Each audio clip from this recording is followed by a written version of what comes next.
Años me di cuenta que todos hablamos con un acento y tendemos a pensar que los que tienen el acento son los demás, no nos damos cuenta de nuestro propio acento. Yo me di cuenta cuando alguna vez visité México, allá hace muchos años, la primera vez, se me acercó un mexicano y me dice: me gustan los argentinos porque hablan con cantito. Y le digo, no se da cuenta que él habla con canto, pero él resulta que estaba pendiente de cómo yo hablaba. Él decía que los argentinos hablamos como cantando. Yo no me doy cuenta de eso. De hecho que en el arte de la oratoria y la dialéctica me he tenido que hacer más neutro para hablar, ¿no? Reemplazar algunas palabras que son muy argentinas y cambiarlas por otras para que todo el mundo entienda. Pero el acento no se va, el acento lo tenemos. Los argentinos decimos lluvia, pollo. Si decimos lluvia sentimos que no nos mojamos y si decimos pollo sentimos que no comemos. Pero uno piensa que los demás tienen acento, no que uno lo tiene.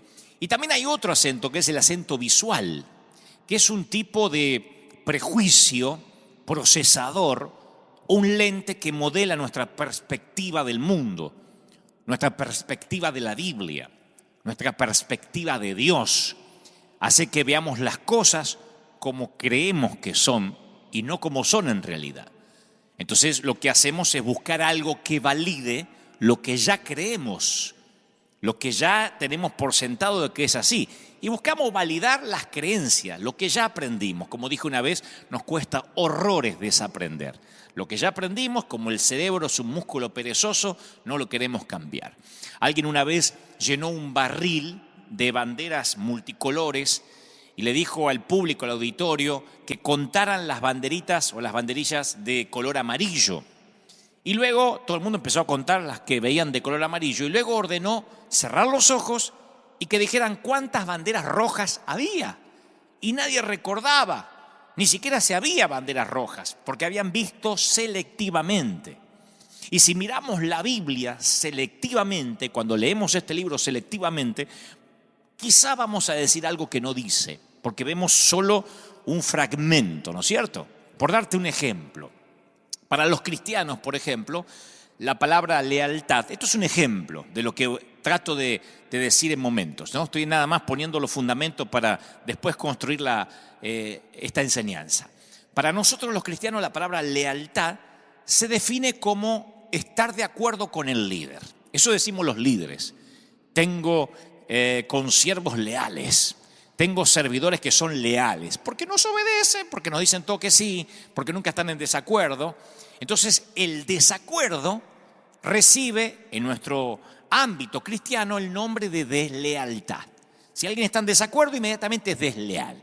Pero la verdad es que la lealtad se prueba cuando no estamos de acuerdo. Esa es la verdadera lealtad. La lealtad de David a Saúl no la demostró siendo el yerno favorito del rey. La lealtad la demostró cuando vivió en el desierto perseguido por su suegro. Pero nosotros vemos la lealtad con el lente de nuestro acento. Esto nada más es un ejemplo, porque a veces nosotros empezamos a creer que la Biblia dice ciertas cosas que no la está diciendo y decimos, la Biblia dice que hay que ser leal, no se revele a lo que dice su líder. Y la lealtad no es que uno esté necesariamente de acuerdo siempre, sino que aún estando en desacuerdo, sigo siendo leal. Siempre le digo a nuestra congregación, tienen un pastor, tienen una visión y un sitio a donde ir. Para ahí vamos. Y si alguien no está de acuerdo, puede bajarse en la próxima estación y subirse a otra congregación con otra visión. Pero por favor, sé fiel a esa visión, aunque a veces no la entiendas. Hace un tiempo, yo estaba almorzando en un aeropuerto, haciendo escala. No me acuerdo para dónde iba, pero sí me acuerdo del incidente que voy a contar. Entonces estoy tratando de comer algo en esos restaurantes que están así en los aeropuertos, que por cierto se extrañan, ahora que no se puede comer públicamente o con otra gente en cualquier sitio. Y se acerca una señora y me dice, ¡ay, usted se parece tanto a Dante Gebel! Dice, no lo puedo dejar de mirar, se parece tanto a Dante Gebel. Entonces me dio tanta gracia porque ella afirmó, ni siquiera me preguntó si yo era Dante, me dijo, se parece tanto a Dante Gebel. Entonces le digo, sí, soy muy parecido. Me dice, sí, solo que Dante es más joven que usted. Dice, él tiene el cabello más corto, es más morenito, un poquito más gordo, pero yo siempre lo veo en la tele, tiene que conocerlo, escúchelo que le va a hacer bien, y me recomienda que me escuche. Y yo no quise discutir con la señora. Yo dije, si ella quiere recordarme como cuando yo tenía 30 años, ¿quién soy yo para discutir? Y en el fondo la entendí, se fue y seguro le contó a los familiares que se encontró a uno parecido a Dante Gebel. Y la entendí porque creo que cuando uno se hace una idea de cómo se ve a alguien, es fácil dejar a esa persona congelada ahí. Y ella ya me había definido, me había puesto en un cuadro y así me concebía. Dante en su propia cajita, yo estaba dentro de una caja. Yo, en teoría, para ella era más gordito, tenía el cabello más corto, era más moreno y más joven. Eso estaba el Dante de su cajita. Y me sucede a diario eso, creo que nos pasa a todos. Me pasa cuando, por ejemplo, me ven conducir un programa de tele o el programa que tengo ahora en Vorterix o cuando hacemos Dante Night Show. Quienes me conocen de hace, 30 años y escuchaban mis programas de radio, dice, este Dante nunca cambia, siempre es el mismo loco. Yo lo escuchaba en la radio, cuando hacía El perro del pastor, el Christianator. Pero los que me conocieron hace poco, relativamente poco, hace, 10 años, predicando en la Catedral de Cristal, dice, ¿qué le pasó? ¿Por qué abandonó la sana doctrina y ahora hace un show? Porque no conocen de dónde vengo, ni conocen lo que yo hacía. Entonces creo que esto sirva como ejemplo de las personas que a veces van a la iglesia y conocen una partecita de Dios. Así como pasa con la gente, pasa con las escrituras y pasa con Dios. Las cajitas o los rótulos ayudan a que todo esté ordenado. No dejan que el cereal se derrame, no dejan que los libros se mezclen. Cuando se trata de guardar o etiquetar cosas es maravilloso, pero cuando se trata de explicar a las personas no sirven. Cuando se trata de definir a Cristo, menos sirven los rótulos. Los contemporáneos palestinos de Jesús trataron de etiquetarlo, de meterlo en una cajita. Diseñaron una cantidad de cajitas y ninguna le sirvió. Lo llamaron revolucionario, pero dijo que había que pagar impuestos, que al César había que darle lo que el César pedía. Lo tildaron de carpintero simplón, pero los eruditos se confundían con su sabiduría. Fueron a ver sus milagros y se rehusó a complacerlos. Le dijo, transforma el agua en vino, haz un milagro como hiciste en Caná. No, ustedes están ciegos, pobres y desnudos, y no les hizo una cruzada de milagros como se la pedía. Era un judío que atrae a los gentiles, a los mundanos, un rabino que ponía loco a los religiosos, un hombre santo que se codeaba con prostitutas y personas de baja reputación. En una sociedad dominada por hombres, reclutaba mujeres, hablaba como un rey, pero vivía como un peregrino, y la gente no pudo ponerle una etiqueta. Y aún lo intenta ponerle una etiqueta. Han pasado años y la gente intenta ponerle una etiqueta a Jesús. De hecho, algunos tienen un Jesús en miniatura pegado a la pared o colgado del espejo retrovisor del automóvil. Y cada vez que necesitan un favor lo tocan y lo rezan como una forma de cábala, una manera de tener un mito que si lo toco me va a ir bien. Un predicador en la tele dice que si hacemos un pacto de siembra, Jesús está obligado a darte lo que pediste porque tiene que honrar tu pacto. Entonces reducimos a Jesús a un puñado de doctrina. Jesús es una receta y nosotros tenemos los ingredientes. Y si los mezclamos bien, Jesús aparecerá. Como Aladín, el genio, no Aladín, el genio de Aladín, ¿no? El genio azul. Que si nosotros frotamos la lámpara, aparece Jesús porque sabemos cuáles son los ingredientes. Y hasta los cristianos preferimos a un Dios que podamos manejar, que podamos controlar y decir lo que nos gustaría que Dios dijese, como les di el ejemplo de la lealtad y la deslealtad. Entonces la gente de la época de Jesús no sabía qué hacer con él porque no lo podían etiquetar. Como la señora que me encontró a mí salvando las distancias, la señora que me encontró en el aeropuerto. No, usted se parece a Dante Gebel, pero no es. Ni aunque le hubiese mostrado mi identificación, la habría convencido de que era yo. Porque no encajaba con el Dante que ella tenía en su cajita. Andá a saber, a lo mejor recordaba la foto mía de un libro, alguna foto con Photoshop. La cosa es que no le cerré que yo era ese que ella recordaba o que tenía en la cajita. Y Jesús hacía lo mismo. Hablaba con acertijos, sanaba a los enfermos, resucitaba gente. Y para la gente de su época, Jesús era alguien que confundía y escandalizaba. La razón por la que nos confunde es que siempre queremos hacer de Jesús alguien que Él no es. Y queremos hacer del Evangelio algo que tampoco es. Pedro, Juan y Jacobo también trataron de hacer lo mismo. Pienso, porque si no, ¿por qué Jesús los llevaría a aquella famosa expedición de Mateo 17?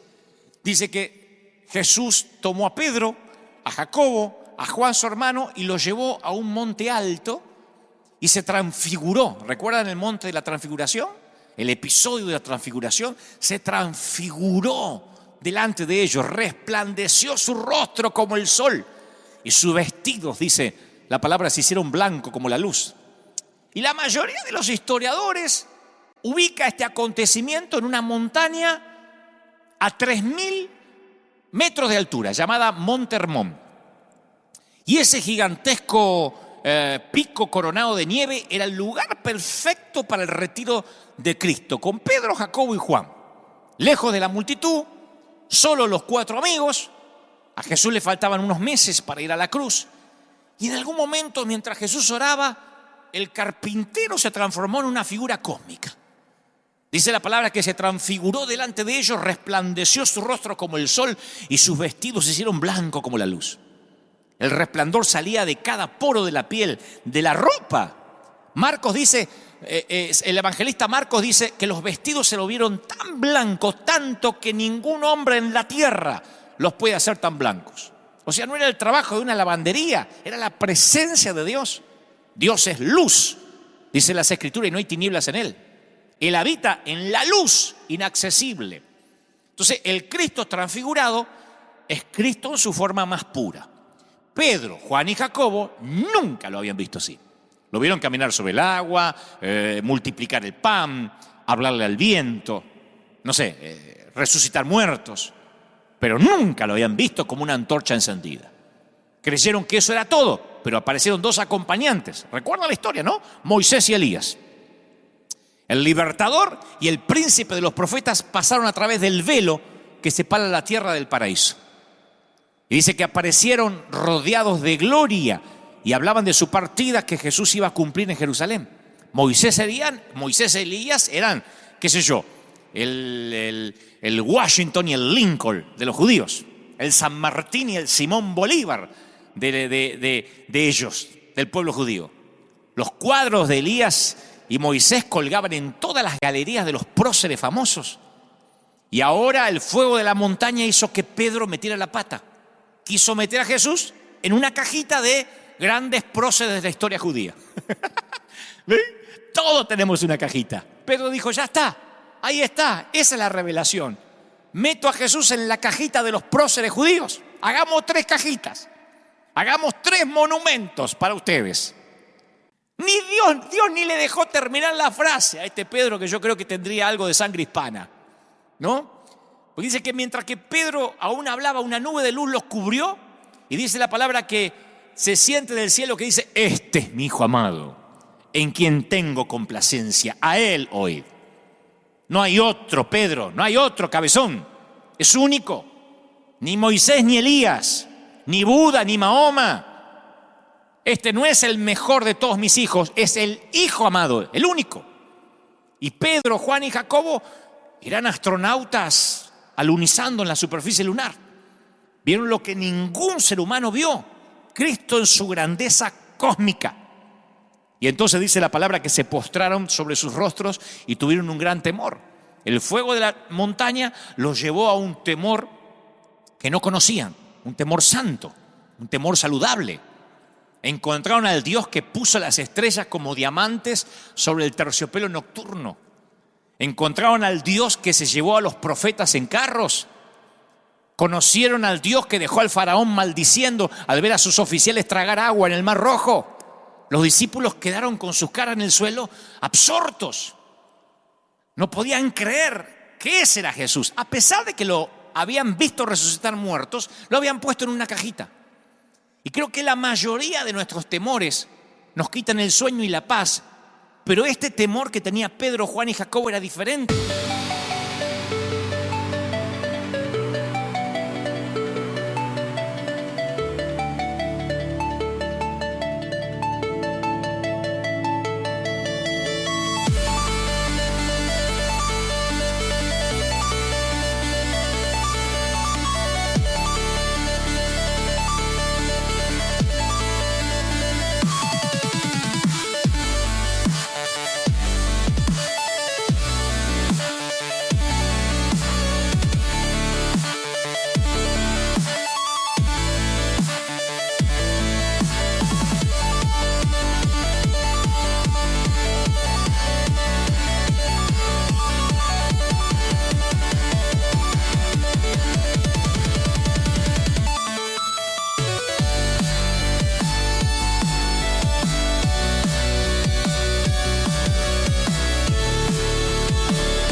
Everything I used to live for faded slowly out of sight. Now my days just circle around you like I'm lost without a light. All the noise just turns to silence when your memory comes through. And the world I once was chasing now feels small and shaped like you. My whole world is only you. Every thought keeps breaking through. You're so close inside my mind, but so far in real life. I can feel you everywhere, in the things we never shared. All this love I'm going through never reaches you.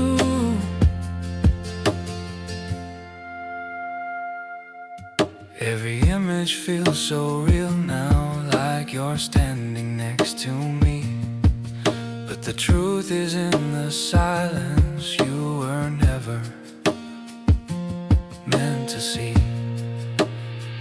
My whole world is only you. Every thought keeps breaking through. You're so close inside my mind, but so far in real life. I can feel you everywhere, in the things we never shared. All this love I'm going through never reaches you. If you felt it for a moment, would it change the way you stay? Or would I still be the shadow that just fades away?